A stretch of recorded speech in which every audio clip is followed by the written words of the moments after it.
Good afternoon class. आज की जो ये हमारी रिकॉर्डिंग है इसमें हम डिस्कस करेंगे फाइनेंस फंक्शंस। देखिए, एक कंपनी में जो फाइनेंशियल डिपार्टमेंट होता है जिससे सारे डिपार्टमेंट कनेक्टेड होते हैं, क्योंकि हर डिपार्टमेंट को पैसा चाहिए होता है और वो फाइनेंस कहाँ से मिलेगा? फाइनेंस डिपार्टमेंट से मिलेगा। फाइनेंशियल डिपार्टमेंट का जो हेड होता है उसे फाइनेंस मैनेजर भी बोलते हैं, फाइनेंस इंचार्ज भी बोलते हैं और फाइनेंस हेड भी बोलते हैं। तो एक फाइनेंशियल मैनेजर को जो काम करने पड़ते हैं उनमें से उसके जो मेन काम हैं उन्हीं को कहा जाता है फाइनेंस फंक्शंस या फाइनेंशियल डिसीजंस या फाइनेंशियल ऑपरेशंस, यानी कि फाइनेंस से रिलेटेड क्या क्या इश्यूज हैं। 3 तरह के डिसीजंस हैं जो मोस्ट इम्पॉर्टेंट हैं और आपको इन्हें बहुत अच्छे से प्रिपेयर करना है। सबसे पहले आता है इन्वेस्टमेंट डिसीजंस, फिर आता है फाइनेंसिंग डिसीजंस, फिर आता है डिविडेंड डिसीजन। यानी कि एक कंपनी में जो फाइनेंस मैनेजर होता है उसे ये 3 तरह के डिसीजन लेने पड़ते हैं। पहला है इन्वेस्टमेंट डिसीजन, दूसरा है फाइनेंसिंग डिसीजन, तीसरा है डिविडेंड डिसीजन। तो चलिए देखते हैं इन्वेस्टमेंट डिसीजन क्या है। सबसे पहले हम देखेंगे इसमें ज़्यादातर जो टॉपिक्स हैं सबके फैक्टर अफेक्टिंग्स ज़्यादा हैं, तो आपको फैक्टर अफेक्टिंग बहुत अच्छे से प्रिपेयर करने हैं। क्लियर हो गई बात ये? चलिए देखिए, आप देखेंगे यहाँ पर इन्वेस्टमेंट डिसीजंस क्या होते हैं। इन्वेस्टमेंट डिसीजन सबसे पहले हम ये ले रहे हैं। इन्वेस्टमेंट डिसीजन बेटा 2 तरह के होते हैं, ठीक है। इन्वेस्टमेंट डिसीजन क्या होते हैं? 2 तरह से के होते हैं। देखिए, एक कंपनी के पास फाइनेंस आ चुका है, ठीक है। एक कंपनी के पास फाइनेंस आ चुका है। अब उस फाइनेंस को कंपनी को 2 जगह लगाना पड़ता है। एक तो कंपनी को उस फाइनेंस से फिक्स एसेट्स ख़रीदनी होती है, ठीक है, यानी कि मशीनरी, फर्नीचर, प्लांट, ज़मीन, बिल्डिंग, ये सारी चीज़ें हमें ख़रीदनी होती हैं। बेसिकली मशीनरी ज़्यादा ख़रीदनी होती हैं। पब्लिक से पैसा लेते हैं हम, सोर्स ऑफ फाइनेंस हमारा होता है, कोई सा भी सोर्स हो सकता है, या तो शेयर्स होगा या डिबेंचर्स होगा। हम ये लेकर चलेंगे या तो शेयर्स या डिबेंचर्स। पब्लिक से पैसा आ गया है कंपनी के पास, अब वो कंपनी का फ़ंड है। कंपनी उस फंड को क्या करेगी? इन्वेस्ट करेगी। इन्वेस्ट 2 तरह से करती है, एक तो कंपनी उसकी फिक्स असेट्स ख़रीद लेती है और एक क्या करती है? करंट असेट्स में, ठीक है। फिक्स असेट्स से रिलेटेड जो भी डिसीजंस होते हैं वो क्या कहलाते हैं? लॉन्ग टर्म इन्वेस्टमेंट डिसीजंस, ठीक है। देखते हैं पहले इन्वेस्टमेंट डिसीजन की डेफिनेशन। इन्वेस्टमेंट डिसीजन का मतलब होता है किस तरह से कंपनी का फंड, कंपनी के पास जो पैसा आया है, are invested in different assets. अब यहाँ जो असेट्स की बात हुई है, यहाँ दोनों असेट्स आ जाएंगी। यहाँ फिक्स असेट्स भी आ जाएगी, ठीक है, और यहाँ पर करंट असेट्स भी आ जाएगी। यहाँ फिक्स असेट्स भी आ जाएगी और यहाँ पर करंट असेट्स भी आ जाएगी। अगर हम डिसीजन फिक्स असेट्स के रिगार्डिंग लेते हैं कि कौन सी फिक्स असेट्स में हमें इन्वेस्टमेंट करना चाहिए, कौन सी मशीन हमारे लिए बेटर रहेगी, ठीक है, तो उससे रिलेटेड जो डिसीजन होंगे फिक्स असेट्स से रिलेटेड वो लॉन्ग टर्म इन्वेस्टमेंट डिसीजंस कहलाते हैं। और अगर हम डिसीजन करंट असेट से रिलेटेड ले रहे हैं तो वो शॉर्ट टर्म इन्वेस्टमेंट डिसीजंस या वर्किंग कैपिटल डिसीजंस कहलाते हैं। क्लियर हो गई बात? तो आज की क्लास में हमें ये दोनों ही टॉपिक डिस्कस करने हैं। देखिए, आप सबसे पहले हम बात करते हैं लॉन्ग टर्म इन्वेस्टमेंट डिसीजन। मैंने बताया जब डिसीजन ये लेना हो कि कौन सी फिक्स एसेट्स में हमें इन्वेस्ट करना है तो उसे लॉन्ग टर्म या कैपिटल बजटिंग डिसीजंस कहते हैं। पहली डेफिनेशन है, जब decision regarding fix assets is taken, जब डिसीजन फिक्स एसेट्स के रिगार्डिंग लेना होता है तो उसे कैपिटल बजटिंग डिसीजंस कहा जाता है। जैसे फॉर एग्जांपल, मेरा प्रिंटिंग मशीन, प्रिंटिंग प्रेस का बिज़नेस है, मैं प्रिंटिंग करता हूँ और मुझे प्रिंटिंग करने के लिए मशीन चाहिए। मेरे पास 5 ऑप्शन हैं, मशीन ए, मशीन बी, मशीन सी मशीन डी, मशीन ई। ठीक है, 5 तरह की मशीन है, हर मशीन का अपने अपने फीचर्स हैं। ठीक है, मैं क्या करूँगा, मेरी जो रिक्वायरमेंट है उसके हिसाब से जो भी मशीन मुझे फ़ीज़िबल लगेगी एज़ पर माय बजट, मैं उसे परचेज़ कर लूँगा। ठीक है, तो मुझे डिसीजन लेना पड़ेगा किसके रिगार्डिंग, इन फिक्स्ड असेट्स के रिगार्डिंग। तो मैं जो डिसीजन ले रहा हूँ वो क्या है, कैपिटल बजटिंग डिसीजंस है। बेटा कैपिटल बजटिंग डिसीजंस में सिर्फ और सिर्फ फिक्स्ड असेट्स का ख़रीदना नहीं आता, बल्कि और भी दूसरी चीज़ें आती हैं। तो वो दूसरी चीज़ें क्या हैं ये हम देख लेते हैं। कैपिटल बजटिंग डिसीजंस के रिगार्डिंग जो दूसरी चीज़ें हमें कवर अप करनी है वो क्या हैं, वो भी आप देखिए। तो सबसे पहले हमारे सामने आता है पहला example, purchase of new fixed assets. अगर हमारे पास पैसा आ गया कंपनी के पास, हमें डिसीजन लेना है कि भाई हमें ज़मीन ख़रीदनी है, बिल्डिंग ख़रीदनी है, प्लांट एंड मशीनरी ख़रीदनी है। कहने का मतलब ये है, नंबर 1 पॉइंट, अगर हमें कोई भी फिक्स्ड असेट्स ख़रीदनी है तो उससे रिलेटेड जो भी डिसीजन हम लेंगे वो क्या कहलाएगा, आपका लॉन्ग टर्म इन्वेस्टमेंट डिसीजंस। क्या कहलाएगा वो, long term investment decision. Clear हो गई बात। दूसरा पॉइंट है ओपनिंग अ न्यू ब्रांच। अगर हम नई ब्रांच ओपन कर रहे हैं तो बेटा ये भी तो लॉन्ग टर्म इन्वेस्टमेंट है। ब्रांच ओपन करने का मतलब आप कोई जगह लोगे, और जो जगह होती है वो फिक्स्ड असेट्स होती है, और फिक्स्ड असेट से रिलेटेड सारे डिसीजन कैपिटल बजटिंग डिसीजंस कहलाते हैं। तो ये सारे पॉइंट आपको बहुत अच्छे से याद रखने होंगे। क्लियर हो गई बात। तीसरा है launching a new product line. आप एक नए प्रोडक्ट लाइन को लॉन्च कर रहे हो। ठीक है, जैसे फॉर एग्ज़ाम्पल क्या है, आपका नमकीन का बिज़नेस है, नमकीन में ही आप कोई नई आइटम, नई प्रोडक्ट लाइन लेकर आए तो उसे हम क्या बोलेंगे कि ये एक नई प्रोडक्ट लाइन हमने लॉन्च करी। या एक कंपनी सोप बनाती है, साबुन बनाती है, ठीक है, तो उसने क्या करा, नई प्रोडक्ट लाइन लेकर आई, चारकोल वाली प्रोडक्ट लाइन लेकर आई कि चारकोल में हम क्या करेंगे, सोप बनाएंगे। तो वो आपका क्या होगा, कैपिटल बजटिंग डिसीजन। फिर यह आया example, investing in advance techniques of production. अगर हम एडवांस टेक्निक ऑफ प्रोडक्शन में इन्वेस्टमेंट कर रहे हैं तो ये भी कैपिटल बजटिंग डिसीजन है। जितनी भी इलेक्ट्रॉनिक्स कंपनीज होती हैं वो एडवांस टेक्निक्स ऑफ प्रोडक्शन में इन्वेस्ट करती हैं, क्योंकि with the passage of time technology is changing. नई नई टेक्नोलॉजी आ रही है। If you want to survive in the market then we have to adopt new technology. तो अगर हम टेक्नोलॉजी में पैसा खर्च करते हैं तो वो हमारा कैपिटल बजटिंग डिसीजन होता है। ये जितने भी एग्जाम्पल हैं सब लॉन्ग टर्म यानी कि 1 साल से ऊपर से रिलेटेड डिसीजंस हैं। क्लियर हो गई बात। 5वां पॉइंट है major expenditure on advertising campaign और रिसर्च एंड डेवलपमेंट प्रोग्राम्स। कई सारी कंपनीज एडवर्टीज़मेंट पे बहुत हैवी खर्चा करती हैं। जैसे आप देखते हैं न्यूज़पेपर में ऐड आता है, टीवी पर ऐड आता है, सोशल वेबसाइट्स पर ऐड आते हैं, आप यूट्यूब पर कोई वीडियो देखते हैं तो वहाँ ऐड आता है। इन ऐड पर बहुत महंगा खर्चा होता है। ठीक है, तो ये खर्चा भी कंपनी के कैपिटल बजटिंग डिसीजन में आता है। या research and development program, R&D department होता है कई सारी कंपनीज़ में। ठीक है, जितनी भी बड़ी बड़ी कंपनीज़ हैं वो एक R&D डिपार्टमेंट बनाती है जहाँ पर उनके प्रोडक्ट पे रिसर्च होती है और उसे डेवलप किया जाता है। जितनी भी ऑटोमोबाइल्स कंपनीज़ हैं सब में R&D डिपार्टमेंट होता है। ठीक है, तो ये मैंने 5 एग्जाम्पल आपको बताए। इन पांचों को अपने दिमाग में बसा लीजिएगा। वजह, क्योंकि जब स्टोरी टाइप क्वेश्चन बनकर आता है तो इन्हीं को घुमाई फिराएंगे। सबसे पहला क्या है, किसी भी फिक्स्ड असेट्स को ख़रीदना, कैपिटल बजटिंग डिसीजन। नई ब्रांच ओपन करना, नई प्रोडक्ट लाइन ओपन करना, एडवर्टीज़मेंट कंपेन या R&D पे ख़र्चा करना, या एडवांस टेक्निक ऑफ प्रोडक्शन में इन्वेस्टमेंट करना। इसके बाद ये 4 पॉइंट हैं, ये भी मोस्ट इम्पॉर्टेंट हैं। ख़ास तौर से इनमें से एक देखते हैं, एक कंपनी के लॉन्ग टर्म इन्वेस्टमेंट डिसीजंस क्या क्या होते हैं। कॉमन सी बात बताई, long term investment decisions normally involve huge amount of fund. ये सही बात है।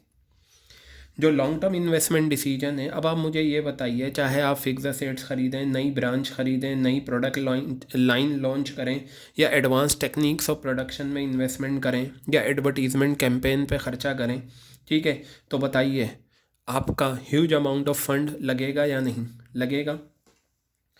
ये सही बात है। चलिए, long term investment decision are often irreversible, मतलब एक बार ले लिए तो उन्हें दोबारा से रिवर्स करना बड़ा मुश्किल काम है। मैंने एक बार मशीन परचेज़ कर ली प्रिंटिंग के लिए और परचेज़ करने के बाद वो वैसा काम नहीं कर रही तो फिर परेशानी होगी। These decision affect earning capacity over the long run. सही बात है, लॉन्ग रन में ये हमारी अर्निंग कैपेसिटी को क्या करते हैं, अफेक्ट करते हैं। नई ब्रांच तो ओपन कर ली लेकिन ओपन करने के बाद काम नहीं चल रहा। हमने नई ब्रांच ओपन करके कैपिटल बजटिंग डिसीजन लिया but we are not earning handsome money, ऐसा भी हो सकता है। हाँ बेटा, ये वाला जो पॉइंट है ना, ये पॉइंट अक्सर क्वेश्चन में आता है और वो ये पूछते हैं कि बताइए कौन सा डिसीजन है, इन्वेस्टमेंट डिसीजन है, डिविडेंड डिसीजन है या फाइनेंसिंग डिसीजन है, ये अक्सर पूछते हैं। तो बेटा ज़रा ध्यान से देखिएगा इसका क्या मतलब, और इसे तो आप याद ही कर लीजिएगा। इसके कुछ वर्ड्स, साइज ऑफ असेट्स यानी कि कितनी असेट्स हैं आपके पास, प्रॉफिटेबिलिटी, ठीक है, एंड कम्पिटिटिवनेस। देखिए बेटा ध्यान से याद रखिएगा, अगर आपको मार्केट में सरवाइव करना है तो आपको अपने आप को बेहतर दिखाना होगा अपने कंपटीटर से। बेहतर दिखाने के लिए आपके पास बेहतर मशीनरी होनी चाहिए, बेहतर मटेरियल होना चाहिए और बेटर वर्क फोर्स होनी चाहिए, ठीक है। दूसरा, लॉन्ग रन में आपकी प्रॉफिटेबिलिटी पर असर पड़ता है अगर आपने इन्वेस्टमेंट डिसीजन सही नहीं लिए। और साइज ऑफ असेट्स, जितनी ज़्यादा अच्छी असेट्स होंगी उतना आपका काम अच्छा होगा। तो ये 3 वर्ड्स आप अपने दिमाग में बिठा लीजिए। किसी भी कंपनी की असेट्स, प्रॉफिटेबिलिटी और कम्पिटिटिवनेस, ये सारे मुतासिर होते हैं कैपिटल बजटिंग डिसीजन से। क्या होगा मैं आपको बताऊं, आपको ये चीज़ गिवन होगी, size of asset, profitability and competitiveness are all affected by one of the finance decision, name the decision। आपको लिखना होगा कैपिटल बजटिंग डिसीजन या लॉन्ग टर्म इन्वेस्टमेंट डिसीजन। तो ये 3 वर्ड मोस्ट इंपॉर्टेंट हैं, इन्हें याद रखिएगा, ठीक है। ये तो कॉमन बातें बताई गई हैं इस पॉइंट में और इस पॉइंट में कि लॉन्ग टर्म इन्वेस्टमेंट डिसीजन क्या होते हैं। यहाँ बताया long term investment decision are to be taken with utmost care, बहुत ध्यान से लेने पड़ते हैं। सही बात है, एक बार हमने अगर ये डिसीजन ले लिया उसके बाद हमें परेशानी हुई तो फिर हमें पछताना ही पड़ता है। तो इसलिए बहुत ध्यान से लेने चाहिए capital budgeting decision. Long term investment decision जो होते हैं, देखिए इनमें कोई छोटा मोटा अमाउंट तो नहीं होता। मैंने कोई डिसीजन लिया, मेरे 400-500 रुपये खर्च हो गए, फिर उसके बाद मुझे पता चला कि यार 500 रुपये मेरे बेकार में गए, मेरा डिसीजन गलत था। कोई बात नहीं, अमाउंट ज़्यादा नहीं है, कोई टेंशन नहीं। लेकिन अगर आपने एक ऐसी जगह ख़रीद ली 2 करोड़ रुपए की, सोचा था बहुत प्रॉफिट होगा लेकिन बाद में वो तो और डाउन जा रही है, तो फिर आपको पछताना पड़ेगा, ठीक है। तो इसलिए बताया गया बहुत ध्यान से लॉन्ग टर्म इन्वेस्टमेंट डिसीजन लेने चाहिए। आगे बताया, a bad long term investment decision has the capacity to damage financial fortune of a business. जो एक कंपनी का फाइनेंशियल फॉर्चून है, फाइनेंशियल किस्मत है, ठीक है, वो डैमेज हो जाता है अगर हम गलत डिसीजन लेते हैं। तो बेटा इन नीचे वाले 4 पॉइंट में जो सबसे ज़्यादा आपके लिए इम्पोर्टेंट है वो ये पॉइंट है। बाकी 3 पॉइंट एक जनरल बात बताइए। तो अगर इन्वेस्टमेंट डिसीजन की डेफिनेशन आए तो आप ये लिखेंगे, इन्वेस्टमेंट डिसीजन पूछें तो दोनों को एक्सप्लेन करना है, ठीक है। लॉन्ग टर्म इन्वेस्टमेंट डिसीजन की डेफिनेशन, पहला सेंटेंस, उसके एग्जाम्पल ये आ गए और नीचे ये भी याद रखना है ये पॉइंट। अब यहाँ पर हर टॉपिक में हर डिसीजन के फैक्टर अफेक्टिंग हैं, ठीक है। बताया factor affecting capital budgeting decisions, और बेटा यही याद करने हैं और ऐसे ही याद करने हैं अगर आपको मार्क्स चाहिए, ठीक है। अगर आपको मार्क्स चाहिए तो आपको बिल्कुल इन्हें ऐसे ही याद करना है जैसे दे रखा है, इनमें आप कुछ भी चेंज नहीं कर सकते, ठीक है। इसका मतलब ये है वो कौन से फैक्टर्स हैं ये नीचे बताए, 1 2 3 4 ही हैं इसके, बस किताबों में भी 4 हैं, आपको भी 4 याद करने हैं और ऐसे ही याद करने हैं। वो कौन से फैक्टर्स हैं जो हमारे कैपिटल बजटिंग डिसीजंस को इन्फ्लुएंस करते हैं, यानी कि हमारे लॉन्ग टर्म इन्वेस्टमेंट डिसीजंस को इन्फ्लुएंस करते हैं। जैसे आपने पढ़ा होगा माइक्रो इकोनॉमिक्स में, factor affecting demand of a commodity, किसी एक प्रोडक्ट की डिमांड को मुतासिर करने वाले फैक्टर्स, अवामिल क्या क्या हैं।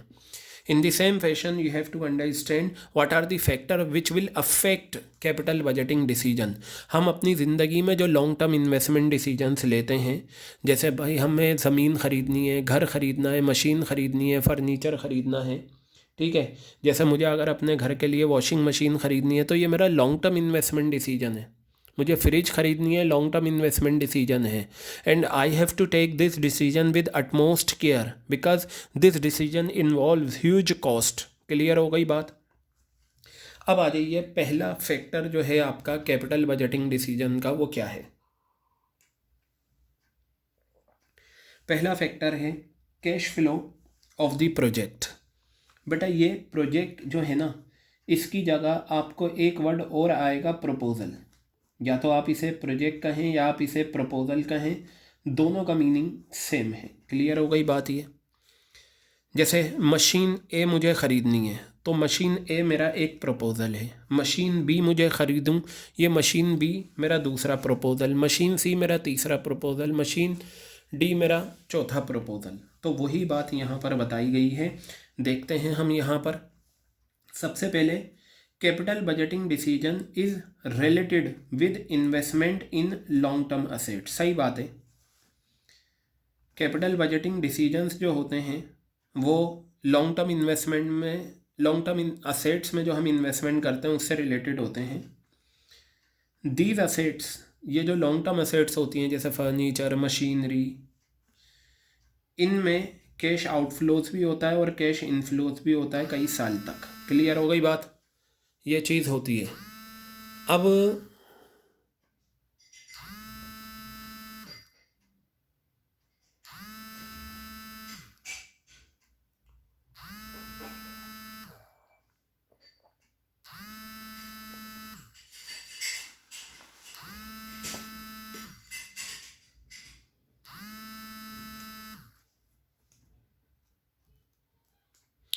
बेटा देखिए, जो यहाँ पर बताया, the amount needed for investment, investment के लिए जो हमें अमाउंट की ज़रूरत होती है उसे हम कैश आउटफ्लो कहते हैं। बिल्कुल सही बात है। ठीक है, मुझे ये बताओ, मुझे ज़मीन ख़रीदनी है। जब मैं ज़मीन ख़रीदूँगा तो मेरी पॉकेट से 1 करोड़ रुपए जाएंगे। ये जो 1 करोड़ रुपए मेरी पॉकेट से गए हैं बेटा, ये कहलाता है कैश आउटफ्लो। ठीक है, अब मैंने ज़मीन तो ख़रीद ली, अब उसे मैं किराए पे दूं या कोई काम करूं तो वहाँ से मुझे रिटर्न मिलेगा। Return from the same investment is known as cash inflow. Clear हो गई बात। ठीक है, मैंने एक ज़मीन ख़रीदी, मेरी पॉकेट से पैसा गया, कैश आउटफ्लो, और मैंने उसे किराए पे दिया तो किराया मुझे मिल रहा है, वो मेरा रिटर्न है। या मैंने वहाँ फैक्ट्री बना के काम कर रहा हूँ, मैं पैसा कमा रहा हूँ, वो मेरा रिटर्न है। यहाँ बताया both of these need to be analysed. Analyse का मतलब होता है to examine something in detail.